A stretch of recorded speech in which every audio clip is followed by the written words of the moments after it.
Neste dia do mês de Abibe, vocês estão saindo.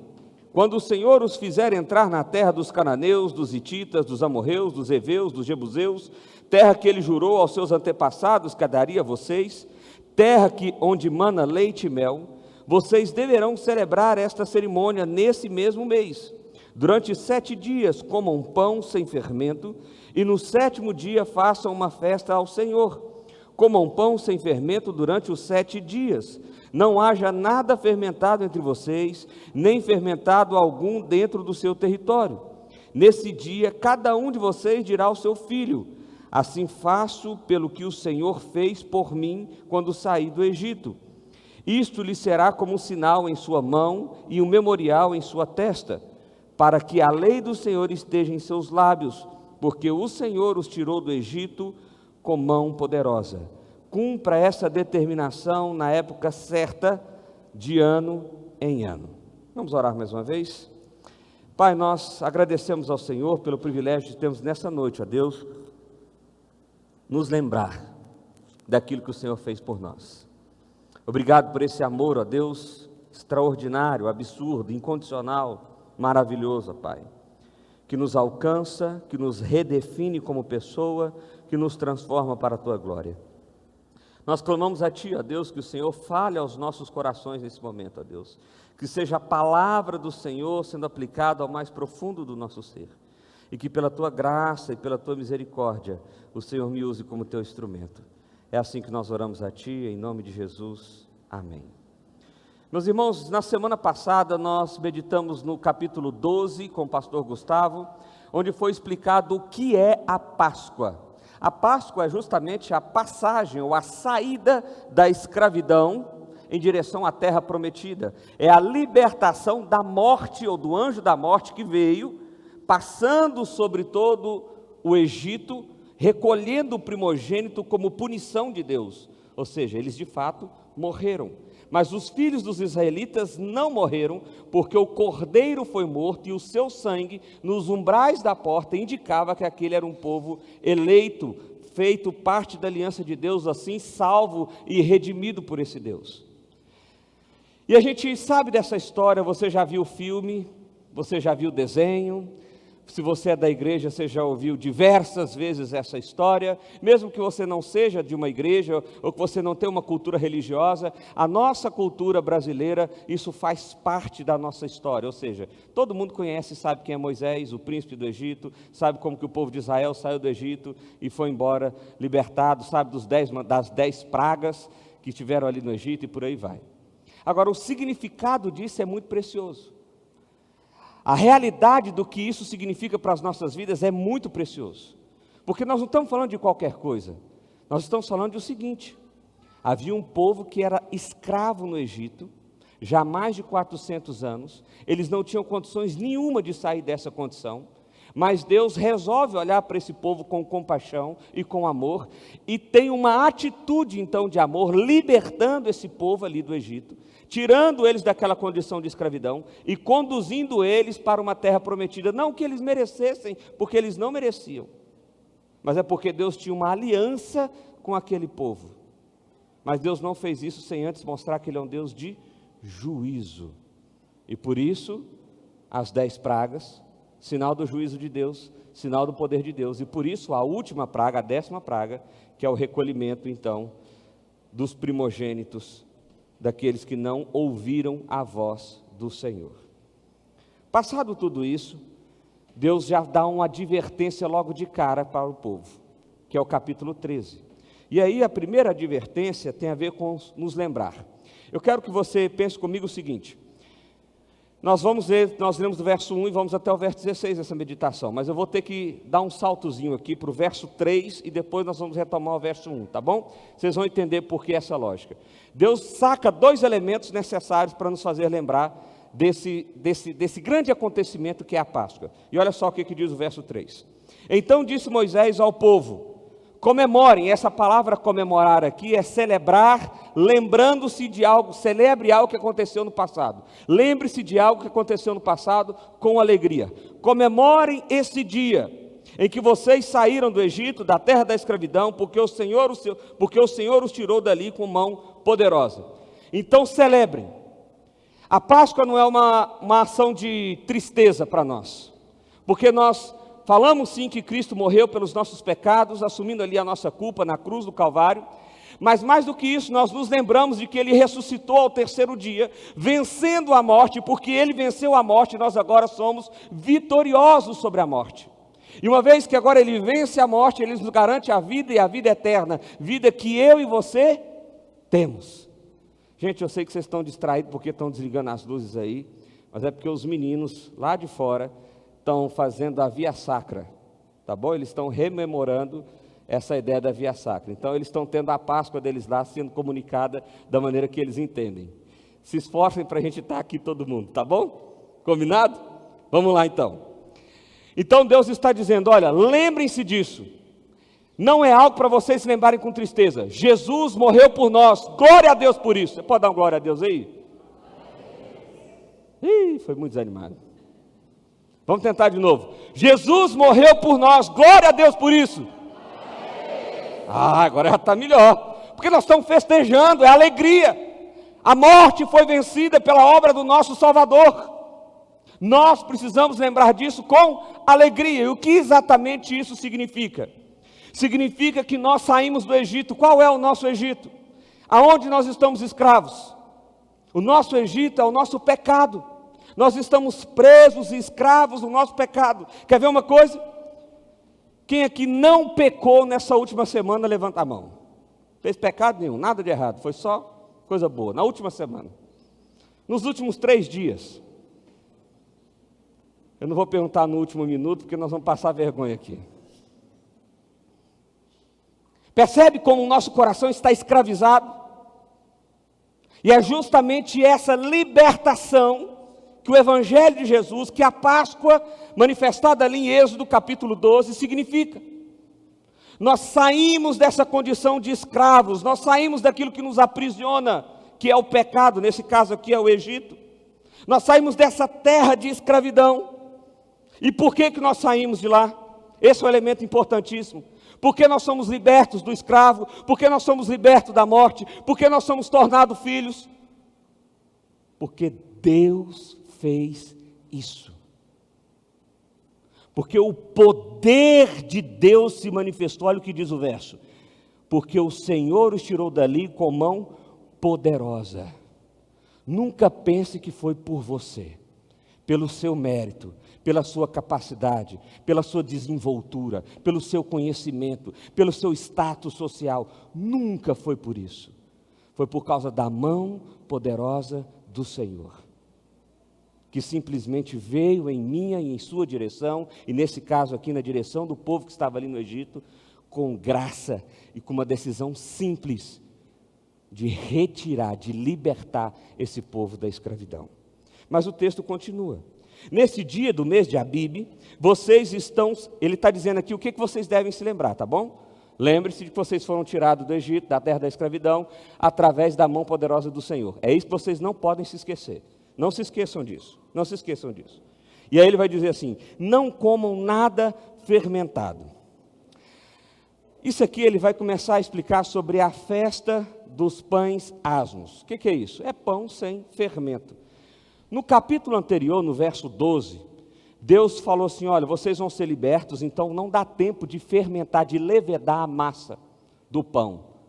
Peguem do jeito que está, porque não vai dar tempo. E de fato o faraó mandou que eles saíssem rápido, e eles tiveram que catar tudo que era possível. E aí a comida, e aí o elemento aqui do pão não fermentado, é porque naquele momento, gente, aliás, hoje em dia a gente faz isso também, né? Às vezes a gente descansa a massa, quem gosta de cozinhar aqui sabe disso. Você põe o fermento ali e tal, e descansa a massa e deixa ali a coisa ir atuando, para depois você trabalhar nela e fazer o que você precisa fazer. Só que o senso de urgência é muito grande. Nós somos libertos.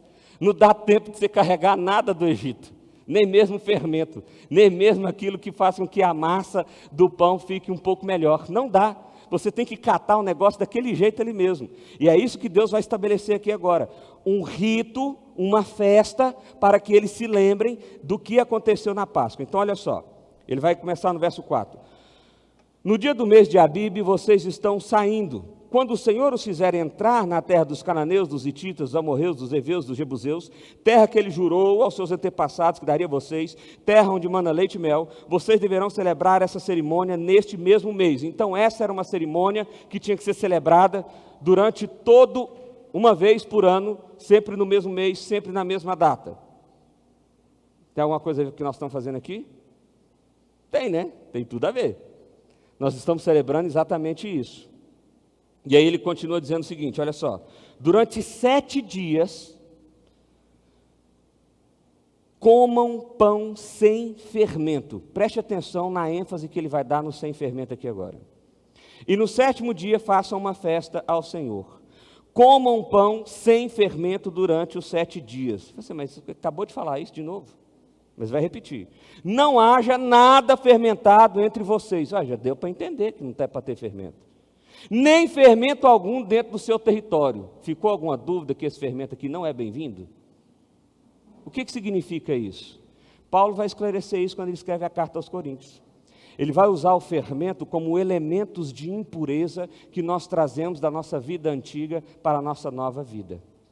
O que ele está dizendo aqui é o seguinte: uma vez que vocês foram libertos do Egito, uma vez que vocês foram libertos da escravidão por causa da mão poderosa do Senhor, não traz nada de lá. É nova vida, é recomeço, é algo novo. E aí por isso essa ênfase tão forte aqui, não comam sem fermento, não comam com fermento, não é para usar fermento, não é para ter fermento, não é para me aparecer com fermento nessa época aqui. São 6 dias comendo pão sem fermento. E no 7º dia, você vai fazer uma festa. Festa. E tem gente que acha que Deus é mal-humorado. Você já viu o tanto de festa que tem no Antigo Testamento? Bobeou, o que eles fazem? Festa. Quem estabelece essas festas? O Senhor. Porque é a alegria. A festa é para que vocês não se esqueçam do que eu fiz por vocês, para que vocês se lembrem com alegria do que eu fiz por vocês. Quando a gente pensa na realidade da nossa vida, o que esse negócio aqui significa, gente? Você acha que é necessário que eu me lembre hoje, no dia de hoje, agora, nesse momento, amanhã, depois da manhã, que Deus me resgatou, que Deus me tirou do lamaçal do pecado do qual eu estava envolvido, que Deus olhou para mim com um olhar terno de amor, um olhar carinhoso, um olhar que não se espanta com a sujeira que há no meu coração. Ele olha para mim, mas não só isso, Ele vem na minha direção, mas não só isso, Ele me abraça, mas não só isso, Ele me tira daquela condição, Ele me coloca nos seus braços, Ele me chama de filho, e Ele me dá o céu como garantia eterna. Tudo isso manifestado na cruz do Calvário, através de Cristo, nosso Cordeiro. Será que nós precisamos nos lembrar disso? Quando de repente a notícia de um diagnóstico muito ruim surge? Será que nós precisamos nos lembrar disso? Quando nós estamos magoados, profundamente feridos com o nosso cônjuge? Será que nós precisamos nos lembrar disso quando o nosso negócio não está indo na direção que nós gostaríamos? Será que lembrar disso faz algum sentido? Muda a maneira que eu vejo a situação, muda a maneira que eu encaro a situação, muda a maneira que eu vou reagir diante das circunstâncias? Eu não sei quanto a você, mas eu espero que sim. Eu espero que essa certeza de que você foi liberto da terra da escravidão pela mão poderosa do Senhor, tornado filho e herdeiro do Senhor, possa fazer você olhar para o seu cônjuge com quem você está magoado e profundamente ferido. E aqui eu não estou julgando as circunstâncias que isso aconteceu, mas você possa olhar com ele com compaixão e saber que ele é sim um pecador, tal como você, ele também é alvo da graça de Deus. E por causa disso você é capaz de amar, de perdoar, de ser companheiro, de ser companheira, de caminhar junto. É possível você olhar para um diagnóstico ruim e olhar para isso com esperança, Porque ainda que a notícia seja de morte, a morte não nos alcança. Nós vencemos a morte por causa da obra de Cristo Jesus. É possível olhar para um cenário econômico ruim e ver a minha empresa totalmente desfalecida e ainda assim ter esperança para um novo recomeço. Porque o que me define não é a minha falência, mas é o que Cristo Jesus fez em mim. Percebe? Por que nós não podemos nos esquecer disso aqui? Por que Deus instituiu uma festa? É uma festa. É um momento de celebração, é um momento de alegria. É um momento de relembrar aquilo que Cristo fez. Mas o texto continua, ele diz assim. Verso 8: nesse dia cada um de vocês dirá ao seu filho: assim faço pelo que o Senhor fez por mim quando saí do Egito. Isto lhe será um sinal em sua mão e memorial em sua testa, para que a lei do Senhor esteja nos seus lábios, porque o Senhor tirou do Egito com mão poderosa. Cumpra essa determinação na época certa de ano em ano. Não é uma informação que nós podemos guardar para nós, mas é uma informação que nós precisamos passar para a nova geração. É algo que nós precisamos celebrar, é isso que esses meninos estão fazendo aqui agora, nesse momento. Pela manhã eles entenderam o significado da ceia, e agora eles estão entendendo o significado do sacrifício, da morte e da ressurreição de Cristo. Mas pasmem, não é só a igreja que deve fazer isso. Sobretudo, você, pai responsável, deve fazer isso, é sua responsabilidade comunicar isso, mas não só através de pegar um livro e contar uma história, porque lembra, isso aqui precisa ser lembrado todos os dias, isso precisa ser aplicado no âmbito da minha vida todos os dias. Então seu filho precisa visualizar isso em você todos os dias, porque senão não faz sentido. Meu irmão, eu tenho um temor no coração com isso, porque vários filhos de pastores são revoltados. Eu tenho 2 amigos muito próximos, filho de um pastor muito próximo. Em algum momento eles foram revoltados. E a maioria das vezes, não era nem esse o caso desses meus amigos, mas a maioria das vezes é porque o pai é alguém que se dedica, ama, se entrega à igreja. Lá ele aguenta sapo, lá ele aguenta briga, lá ele aguenta crítica, mas quando ele chega na casa dele, ele é um monstro. Ele trata a esposa mal, ele trata os filhos maus, ele não reflete aquele evangelho do qual ele prega no púlpito. Eu sei do que eu estou falando, eu tenho 2 filhos, eu temo isso o tempo todo. E lendo esse texto, isso trouxe um peso ainda mais forte no meu coração. Mas sabe, esse peso precisa passar para o seu coração também. Porque se você traz o seu filho aqui, e ele aprende as verdades de Cristo aqui, mas de repente você não compartilha isso na sua casa, então você vai ter um problema. Você vai ter um problema. Você vai ter um problema. Porque como é que o seu filho vai acreditar que Cristo realmente mudou a sua história, se a sua história só é mudada por Cristo quando você está no ambiente da igreja? Fora dele, quem muda a sua história é o capeta. Aliás, vou usar o capeta aqui não, coitado, porque ele nem precisa interferir. A nossa criatividade para o mal é tão grande, que o capeta fica olhando e fala assim: rapaz, eu não tinha nem pensado nisso aí não, ó. Esse aí agora arrebentou. Nós precisamos ter consciência da nossa responsabilidade. A próxima geração, a gente está falando assim: nossa, a geração que está vindo aí é ruim demais, meu Deus do céu, que povo mimizento, que povo que não sei o quê, e quem foi que criou eles? Só para eu entender aqui, quem é que fez com que eles fossem assim? Não foram nós, não?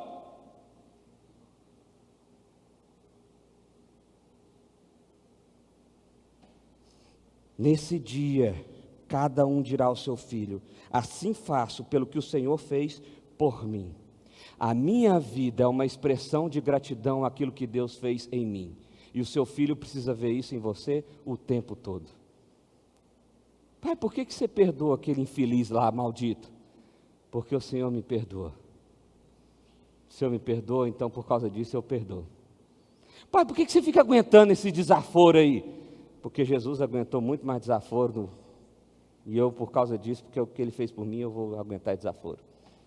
E assim vai, e assim vai, e assim vai. E olha qual é a consequência. Isto lhe será como um sinal em sua mão e um memorial em sua testa, para que a lei do Senhor esteja em seus lábios. A ideia aqui é, a mão, a testa aqui, o memorial, isso vai estar sempre na sua mente. Então você vai falar sempre sobre isso, e a mão tem a ver com ação. Você sempre vai agir dessa forma. Você sempre vai agir dessa forma. Mas deixa eu passar aqui que o nosso tempo hoje é mais curto. Terceiro lugar, agora a gente volta para o verso 1. Entendeu a primeira coisa que tinha que fazer? A festa dos pães asmos. Ou seja, eles tinham que comer durante 6 dias, pães sem fermento. Ficou claro que não podia ter fermento, né? Alguém tem dúvida que não tinha que ter fermento? Não pode ter fermento de jeito nenhum. O que representa o fermento? O fermento representava um elemento da escravidão. Então, uma vez que você tem uma vida nova, você abandona os elementos da sua antiga vida. Isso tem a ver com amizade, isso tem a ver com lugares, isso pode até ver com o seu trabalho, por exemplo.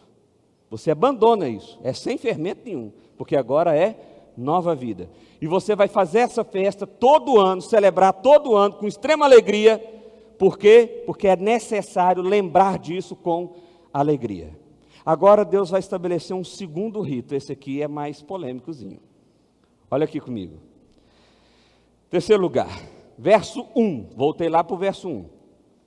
E disse o Senhor a Moisés: consagre a mim todos os primogênitos, o primeiro filho israelita me pertence, não somente entre os homens, mas também entre os animais. Consagrar aqui é separar, é entregar em completude para o Senhor, em sacrifício. Por quê? Por que nós precisamos consagrar o primogênito? Vamos usar aqui uma linguagem, vamos trazer uma tradução cultural. Naquela época, o primogênito, ele tinha o dobro da herança dos demais filhos. E por quê? Porque ele tinha o dobro da responsabilidade. Ele era o responsável por fazer a linhagem da família. Então era ele que ia dar continuidade à linhagem da família. O primogênito era o filho mais importante, porque ele era uma espécie de representante da família. Então ele representava todos os demais filhos, e por isso o filho primogênito era tão importante. E aí o Senhor diz o seguinte: olha, vocês precisam consagrar todo o filho primogênito de vocês. Ele está falando uma referência específica somente àquele primeiro filho? Não, ele está dizendo o seguinte: todos os filhos me pertencem. Como sinal de que eles me pertencem, consagre aqueles que o representam, que é o primogênito. Entendeu? Tranquilo? Então, por isso tem essa linguagem aqui, é uma questão cultural. Hoje em dia, talvez, essa não seria a aplicação. Mas aqui, Deus está dizendo, a linguagem final de Deus é o seguinte: tudo me pertencem. Em momento nenhum da história de vocês, da vida de vocês, pensem que vocês têm alguma coisa. Tudo me pertence. Não só os homens, mas também os animais.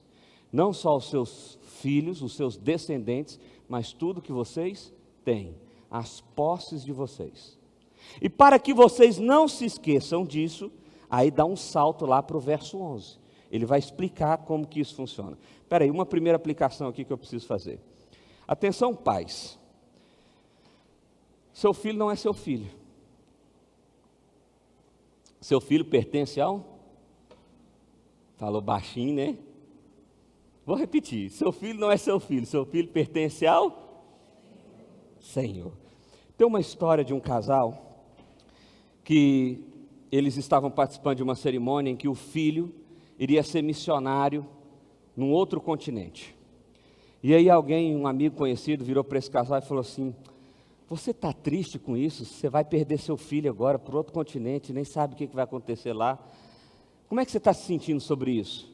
E aí o pai disse assim: olha, eu estou triste, eu estou realmente sentido, é pesado, mas isso eu já esperava. Aí aquele cara olhou assim: como assim você já esperava?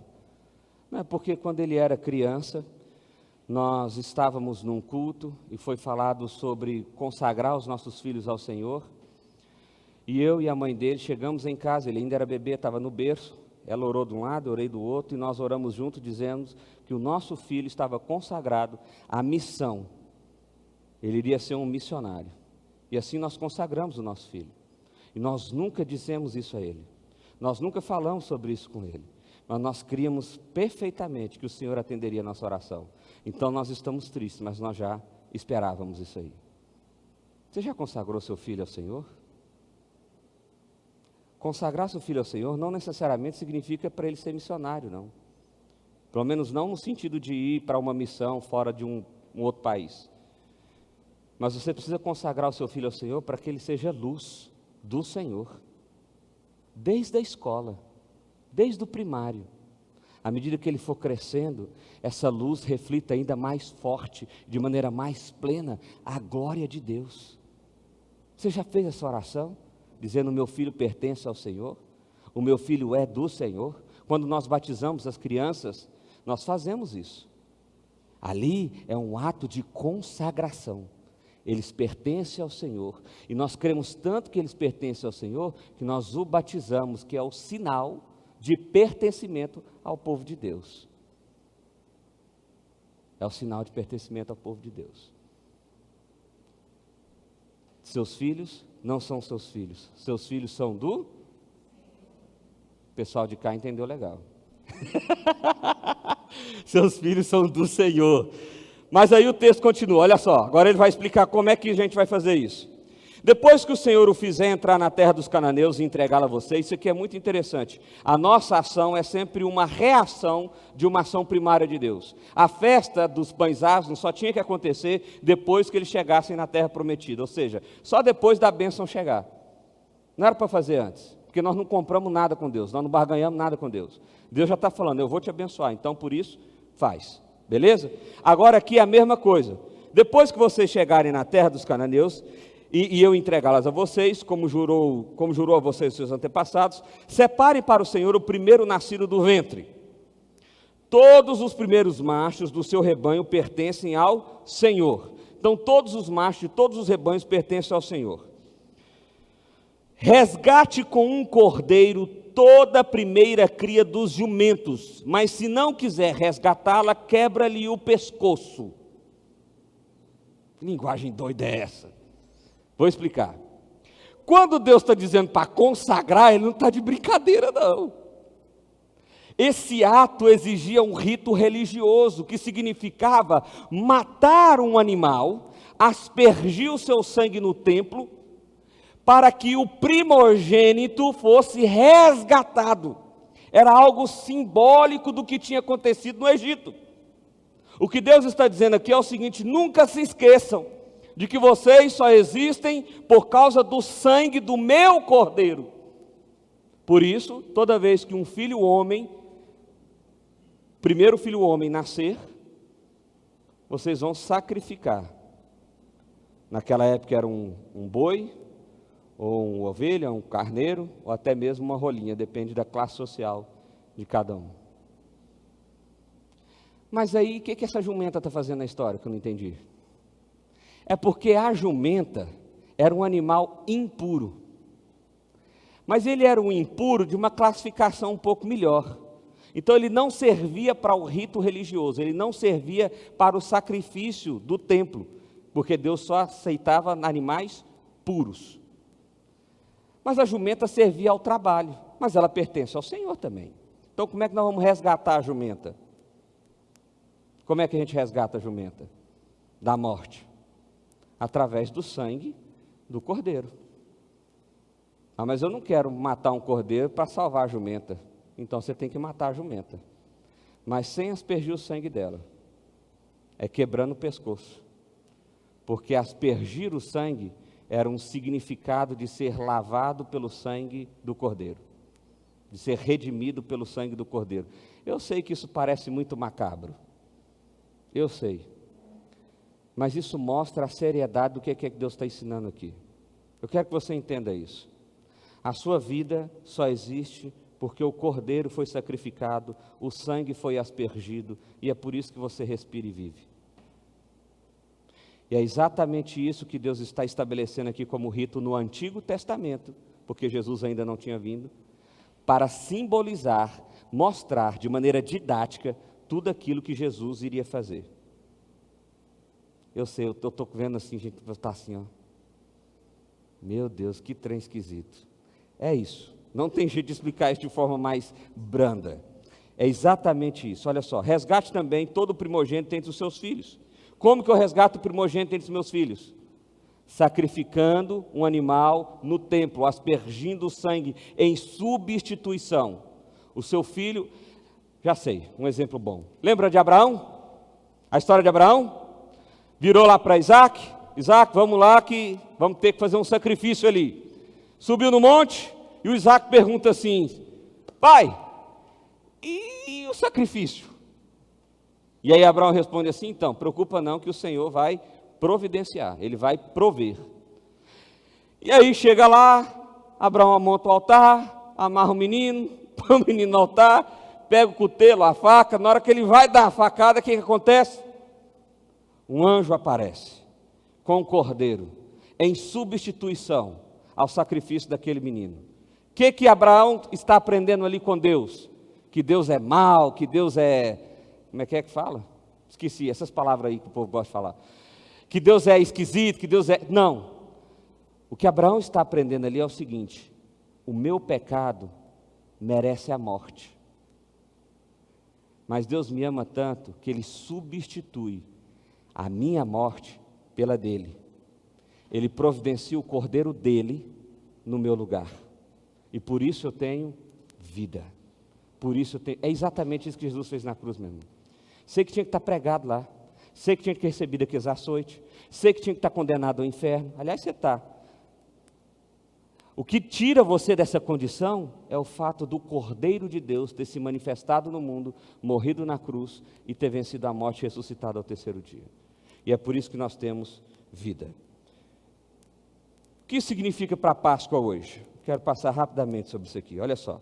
Primeiro, somos todos pecadores e por isso escravos do pecado. Nós somos todos pecadores e por isso nós somos escravos do pecado.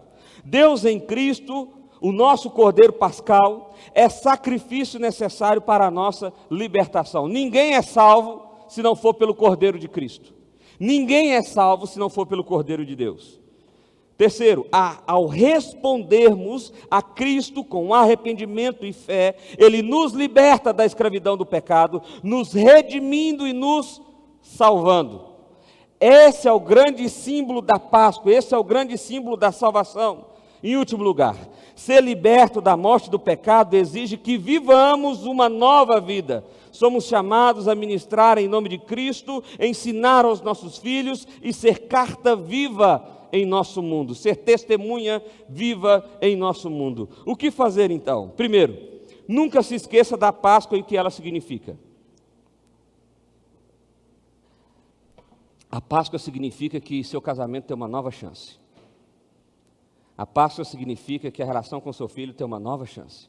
A Páscoa significa que a sua vida, que você acha que ninguém devia cuidar de você, tem uma nova chance.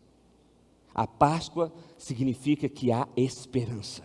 Segundo, lembre-se todos os dias da redenção que há na Páscoa e celebre isso através da ceia do Senhor. É por isso que nós celebramos a ceia. A ceia é justamente o símbolo instituído por Cristo em substituição à Páscoa. Por que nós não celebramos a Páscoa nos moldes do Antigo Testamento? Porque Cristo substituiu aquele rito por um novo, que é esse aqui, a ceia. E por isso que nós estamos fazendo a ceia especificamente hoje. Quarto, lembre-se, você não é mais escravo do pecado, por isso você não precisa obedecê-lo. Você foi liberto. Você é livre para dizer não para o pecado. Você é livre para viver uma nova vida, para viver uma nova história. Você não é mais escravo do pecado. Quinto, lembre-se, você foi liberto da escravidão, foi feito filho de Deus, herdeiro dos céus eternos e agente da redenção nesse mundo.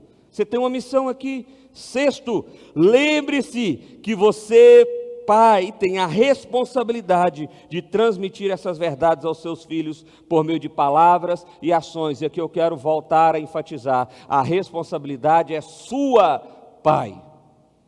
Não é da escola, não é da igreja, não é da sua tia, da família que talvez você pensa que é mais crente que você, é sua, a responsabilidade é sua. Sétimo, no dia da dor,